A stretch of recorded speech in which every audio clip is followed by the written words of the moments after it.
Нурес каналында жаңылыктар топтому. Акыркы сааттардагы жаңылыктар менен таанышып алыңыздар. Биздин каналга жазылып, видеого лайк басып, жаңылыктар менен өз убагында кабардар болуп туруңуздар.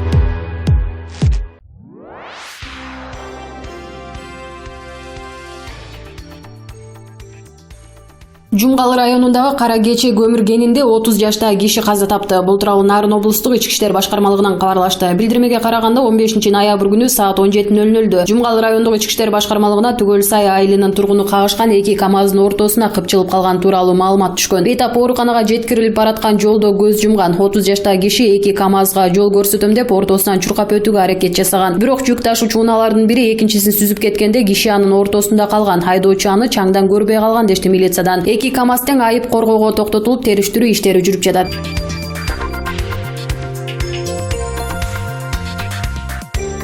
2016-2025 жылдарга жол тармагын өнүктүрүү программасын жүзөгө ашыруунун алкагында 2019 жылдын башында өлкө боюнча эл аралык транспорттук коридордун 374,7 чакырым жолу оңдоп түзөөдөн өттү. Бул тууралуу өкмөттүн басма сөз кызматынан билдиришти. Маалыматка ылайык, аймактарды өнүктүрүүнүн алкагында наркы 600 миллион сомдук, узундугу 140 чакырым келген райондордун борборлорундагы көчөлөрдүн жана жолдордун 113 объектинин тизмеги бекитилген. Бүгүнкү күндө аталган жумуштар аткарылды. Муну менен катар аймактарды аралап жүрө турган автобустардын санын көбөйтүү боюнча иштер жүрүүдө. Автобустук каттамдар менен камтуу боюнча эң жакшы көрсөткүч Чүй облусунда 98,7%, эң төмөн көрсөткүч Нарын облусунда 69,4% деп жазылат маалыматта.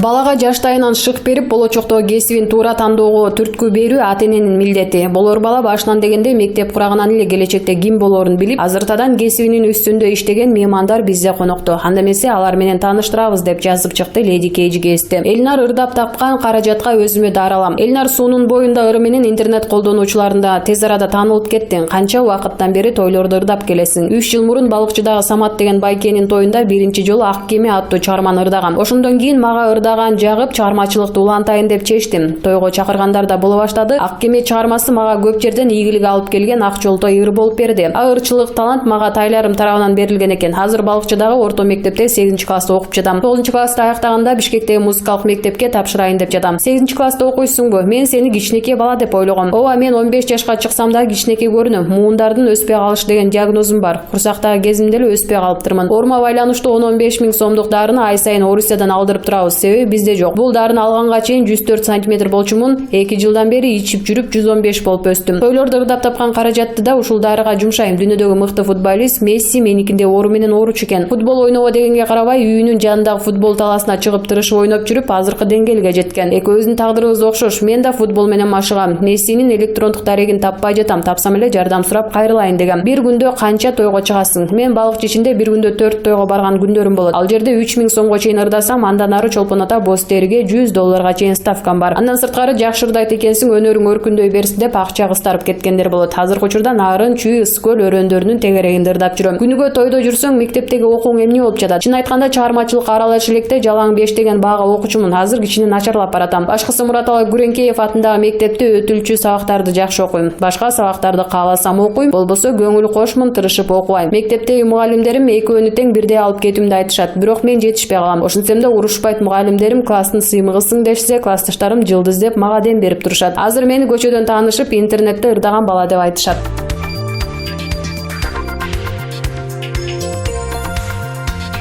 24 ноябрга белгиленген Бишкек шаарынын эски аянтындагы элдик талкуу болбой калды. Бул тууралуу 24 KG агентине элдик курултайдын өкүлдөрү билдиришти. Маалыматка караганда, жогорку кеңештин тийиштүү комитеттери референдум боюнча мыйзам долбоорун кароого алгандыктан жыйын өткөрүүнүн зарылчылдыгы жоголду. Депутаттар референдум боюнча мыйзам долбоорун кароого алышыптыр. Биз парламент менен конструктивдүү диалогду улантабыз, дейт курултайчылар. Эскерте кетсек, элдик курултай конституцияга өзгөртүү боюнча референдум өткөрүүнү сунуштайт. Бул боюнча мыйзам долбоору иштелип чыгып, ал 10 миң шайлоочунун колу менен жогорку кеңешке киргизилген.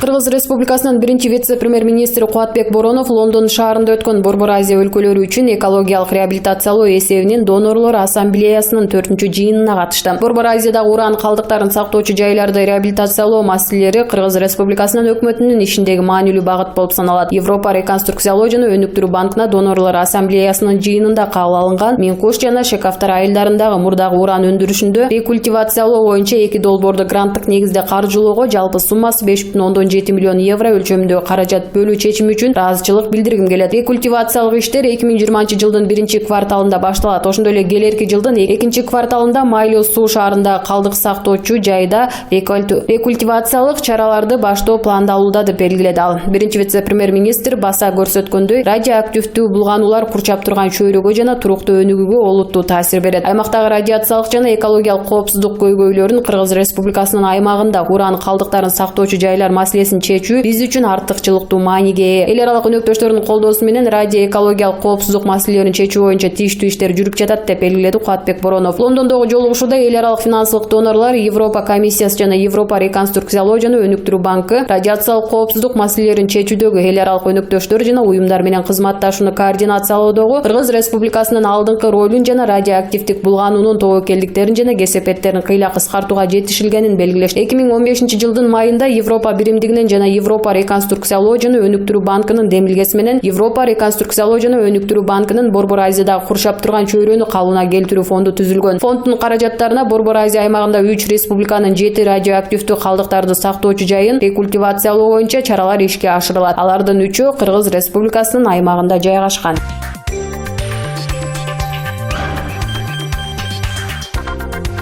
Дана комиктердин өлкөсүнө айландык. Чоң соода түйүнүндө энеден туума жылаңач болуп биз гана басылабыз. Милиционерлердин артынан биздин жарангана «Ой мама, мент на меня газует» деп огонсуз алат. Анан биздин чиновниктер эле жаңы жылга 45 күн калганда алдын ала балатын орнотуп салат. Бүлкүн келет тимеле дегенибиз Ысык-Көл облусунун облустук борбору Каракол шаары. Эми жаңы жылга дагы туура 1,5 ай бар. Аталган шаардын бийлиги жаңы жылдык балатынын каркасын 14 ноябрда эле орното баштаган. Ал балатыны кала жетекчилиги 2017 жылы 1 миллион сомго сатып алышкан. 21 метрди түзөт. Ошонтип өлкөдөгү эң алгачкы балатын орноткон Караколдун шаар бийлиги Шамдагай наамында Кыргызстандын Гиннес китебине. Буга жакында ак суу Караколдо 40-50 сантиметр кар жаап, аба ырайынын таасири Каракол мэриясынын кызматкерлерине катуу тийип, магниттик толкундар организмдеги өзгөрүүлөргө алып келгенби деп эле ойлоп отуруп калдык.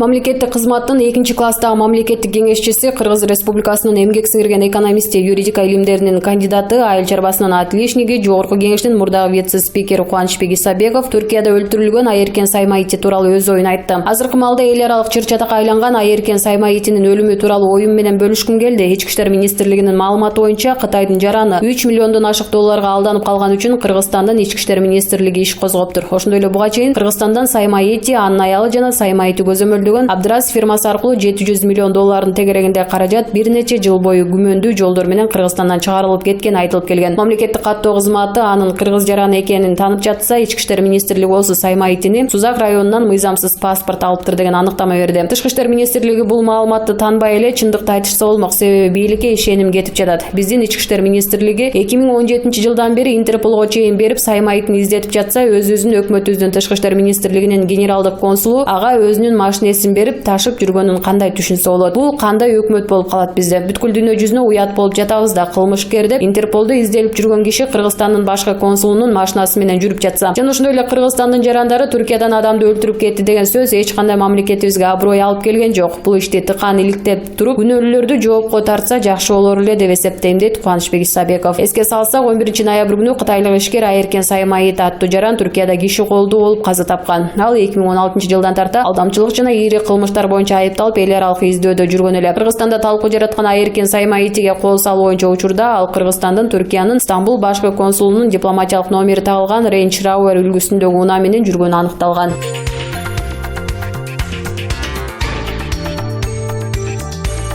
Жогорку кеңештин депутаты Айнура Алтыбаева насвай тамеки тартууга бөгөт коюу боюнча мыйзам долбоорун сунуш кылып жатат. Ошол боюнча кеңири маек курдук деп жазып чыкты ачык саясат гезити. Айнура айым тамеки насвай боюнча жаңы мыйзам долбоорун жазып сунуштап жатасыздар. Ошол мыйзам боюнча элге жеткиликтүү кылып түшүндүрүп берсеңиз. Биздин жаңы мыйзам долбоорубуздун негизги концепциясы элибиздин ден соолугу. Өкүнүчтүүсү көптөгөн изилдөөлөрдүн негизинде жыл сайын балдар кыздар арасында чылым чегүү, кальян тартуу, насвай атуудан улам 6000 адам рактын ар түрдүү оорусунан жабыркап каза болуп турушат экен. Ошондуктан бул мыйзам долбоору зыяндуу заттарды пайдаланышын, ошого карата тартиптин, мыйзамдын күчөшүнө алып келишине чоң өбөлгө болот деп ишенем. Мисалы, насвайды лабораториядан текшертип көрсөк, ичинде жана тооктун кыгы бар экен. Муну бир эле заводдон эмес, ар кайсы үйдүн ичинен таап чыгарышат. Дүкөндөн Индиядан келген насвай сатып алдым. Эмнеге мындай болуп калды? Анткени биздин мыйзам иштебей жатат. Биз сунуш кылган мыйзам өнүккөн өлкөлөрдө, АКШда, Россияда эче кабыл алынып иштеп жатат. Ал жакта коомдук жайларда чылым чегүүгө болбойт. А бизде мисалы кафеге барсаң, тамеки тарта тургандар үчүн өзүнчө бөлмө беришет. Сиз кумар алып тартып жатасыз, бирок түтүнүн официант болуп иштеген жаш уландар дем алып зыяны тийип жатат. Кафелерге барсаң, кальяндын түрү бар, бирок анын шишесин алмаштырбайт да. Мүмкүн кургагучук менен ооруган адам тартып алсачы. Лабораториялык изилдөөлөрдө туберкулездун таякчалары так ошол жерде сакталып калат экен. Залалы жок деп жаштар тарта беришкени менен кийин күчтүү тамекилерге өтүп толук мүмкүн экени статистикада бар. Бөлөк өлкөлөрдө мыйзамдар кабыл алынып иштегендиктен табачный компаниялар ал жактарда киреше таба албайт. Ошон үчүн мыйзамдары күчсүз коомдук жерлерде уруксаат болгон бизге келишти. Мисалы, дүкөндөрдө тамекини зажигалкасы менен сатып кызыктырышат. Эптеп ар кандай ыкмалар менен сатууга аракет кылышат. Бизде табачный компаниялар жок. Бүт чет өлкөдөн келген компаниялардын кирешесине иштеп жатабыз. Мен ойлойм, алар биз сунуш кылган мыйзамга ар кандай тоскоолдуктарды жаратканга аракет кылышат. Насвайдын кесепети эрин рагына кабылтат. Тилекке каршы биздин кыздар дагы тамекиден насвай тартканды үйрөнүп алышыптыр. Анонимдик сурамжылоодо ачык эле айтышат экен, насвайга өтүп алгам дешип. Анонимдик болбосо айтышпайт. Нарколог врачтарда клеткаларды өлтүрө турган аркитаж уулуу заттар кошулган насвайлар Ош базарында сатылат. Мурда бир точкада сатылса, азыр узун катар болуп 50-60 адам сатып отурушат экен. Алган эмес, супермаркеттерге чейин Баткендин насвай кирип кетти. Ушунун баарынан азап чеккендер бизге келишет, баары машина айдашат, ызырынып кызуу жүрүшөт. Арак ичкендердей болуп оозунан жыттанбайт, коомчулукка билинбейт, бирок бүт баарынын баштары маң. Адамдын баары ууланып жаткандарын билишкени менен унчугушпайт деп айтып жатышат. Эми ошол Баткендин колго жасалган уулуу заттарын кантип токтотобуз? Баткенге атайын адистер изилдөө жасап барып келишти. Алардын изилдөөлөрүнүн негизинде 32% тургундар үйдө колго жасашарын айтышкан экен, бирок ичине эмне кошконун айтышпайт. Ар бир үйдөн анализ алып текшерип көргөндө ар башка заттардан жасалган болуп чыккан. Баткендин жергиликтүү элинен сурамжылоо кылып көргөндө 28% биз каршыбыз насвайга деп жооп узатышты. Дагы 21% биздин жердештер үй бүлө багууга киреше таап жатышат деген. Калган бөлүгү макул, бизге өкмөт уруксат берсе биз ачка чыгалы, курамына эмне кошулаарын жазып атайын пакеттерге салалы деп айтышты. 5-чакырылышта бул маселе көтөрүлгөндө Баткенден келгендер каршы чыгышкан. Бизде жумуш жок, балдарыбызды эмне менен багабыз деп. 6-чакырылышта болсо Махабат Мавлянова деген депутат айым тыюу салабыз дегенде аябай жаман кылышты. Ар кандай сөздөрдү жазышып, нааразычылыктар болгон. Менин жеке позициям каршымын, социалдык нааразылыктар болбосун деп добушка койдук. Депутаттар кандай добуш берсе ошондой чечилет. Азыр 2 комитеттен өттү, социалдык комитет жана шкафтар жана штаттар боюнча укук тартип комитет жана штаттар боюнча укук тартип комитетинен. Алар чоң-чоң социалдык комитет жана штрафтар боюнча укук тартип комитетинен. Алар чоң-чоң штрафтарды койгонго макул болушту. Демек насвай саткандарга таптакыр тыюу салынабы? Ооба, бирок 2 сунуш бар. Бир бөлүгү макул, бир бөлүгү болсо жок. Сатышыбыз керек, бирок курамын ачыкка чыгарыш керек деген депутаттар да бар. Жогорку кеңеш коллегиалдык орган. Добушка койгондо кайсы сунуш көп добуш алса ошол өтөт. Бул мыйзам долбоору өтүп жатканда адистердин бардыгы келет. Саламаттыкты сактоо министрлигинен эксперттер жана лабораториядан жана башка тиешелүүлөрдүн баары. Мүмкүн такыр тыюу салынып калат. Эгер тыюу салынса, көрсөтпөй жасап контрабанда дагы кылышы мүмкүн. Сатууга уруксат берилип калса, курамында эмне бар ачыкка чыгарышат. Курамы ачыкка чыккан менен эмне өзгөрөт? Баары бир коркунучтуу болуп жатпайбы? Баягы эле курам, баягы эле тооктун кыгы, тамекинин жалбырагы жана акитаж. Баягы эле ракка алып бара турчу уулуу заттар. Аны да Баткенский ураган деп атап алышыптыр. Бардык жаштар ошого өтүп баратыптыр. Балдардын башын маңгылат экен, банги кылат экен. Бул арактан да коркунучтуу экен. Насвай адамдын мээсин кургатып, эске тутумун начарлатат. Жаш өспүрүмдөр билип алуусу керек. Эгер булар улана бере турган